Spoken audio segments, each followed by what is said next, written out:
রিজনের কথা বলি, সব অ্যাক্টিভিটি কিন্তু ইন্টেন্স থাকবে আমাদের রিজনে। কারণ হিসাবে যদি প্রথমে বলি যে একটা ঘূর্ণাবর্ত রয়েছে যার অবস্থান হচ্ছে নর্থ ওয়েস্ট ইউপির উপরে, আর একটা অক্ষরে কালে রয়েছে ঝাড়খণ্ড থেকে সাউথ আসাম ক্রস আমাদের সাউথ বেঙ্গল। ফলে চান্সেস রয়েছে যে থান্ডারস্টর্ম অ্যাক্টিভিটি অনেকটাই হবে সাউথ বেঙ্গলে। 22 তারিখ থেকে কিন্তু সাউথ বেঙ্গলে থান্ডারস্টর্ম অ্যাক্টিভিটি কমে যাবে।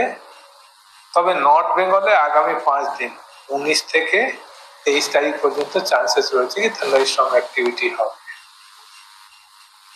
19 তারিখে যদি বিশেষ করে বলি যে হয়তো থান্ডার স্কোয়াল হবে, উইন্ড স্পিড 50-60 কিলোমিটার, তার সঙ্গে লাইটনিং আর শিলাবৃষ্টির চান্সেস রয়েছে। Light to moderate rain east Midnapore, west Midnapore, Murshidabad, Birbhum আর ওয়েস্ট বর্ধমান। অন্য জেলাগুলোতে থান্ডারস্টর্ম, লাইটনিং তার সঙ্গে গাস্টি উইন্ড 40-50 কিলোমিটার কিন্তু থাকবে।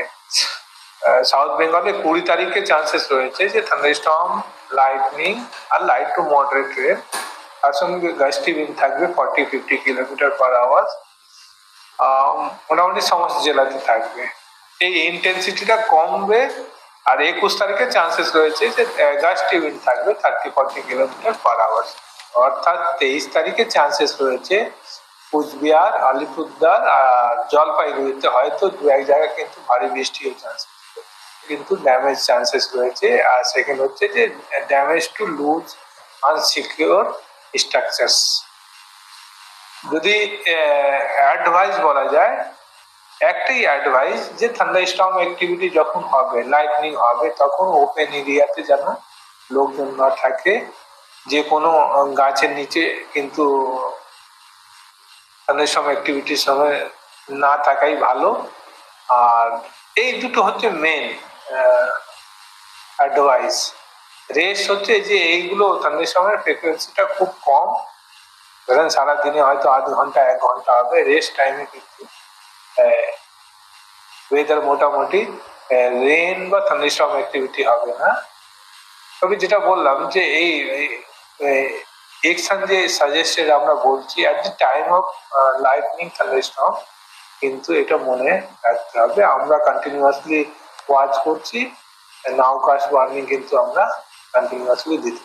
তাপমাত্রা যদি বলি যে তাপমাত্রা আরো 2 ডিগ্রি কিন্তু ম্যাক্সিমাম আর 2 ডিগ্রি মিনিমাম টেম্পারেচার কিন্তু ফল করবে। অর্থাৎ এখন মোটামুটি তাপমাত্রা কাল পরশু ম্যাক্সিমাম টেম্পারেচার বলছি কলকাতায় বিশেষ করে 26 থেকে 28 ডিগ্রির কাছাকাছি থাকবে। আর উইকেন্ডের দিকে হয়তো 30-এর কাছাকাছি চলে আসবে। মিনিমাম টেম্পারেচারটাও কমবে। কলকাতা যদি দেখি আমরা হয়তো 21-22-এর কাছাকাছি এখন 3 থেকে 4 দিন থাকবে। গোটা জেলাতেও কিন্তু এরকম পরিস্থিতি থাকবে। পশ্চিমের জেলাগুলোতে অলরেডি তাপমাত্রা 20-র নিচে চলে এসছে, আর এইটা কিন্তু পারসিস্ট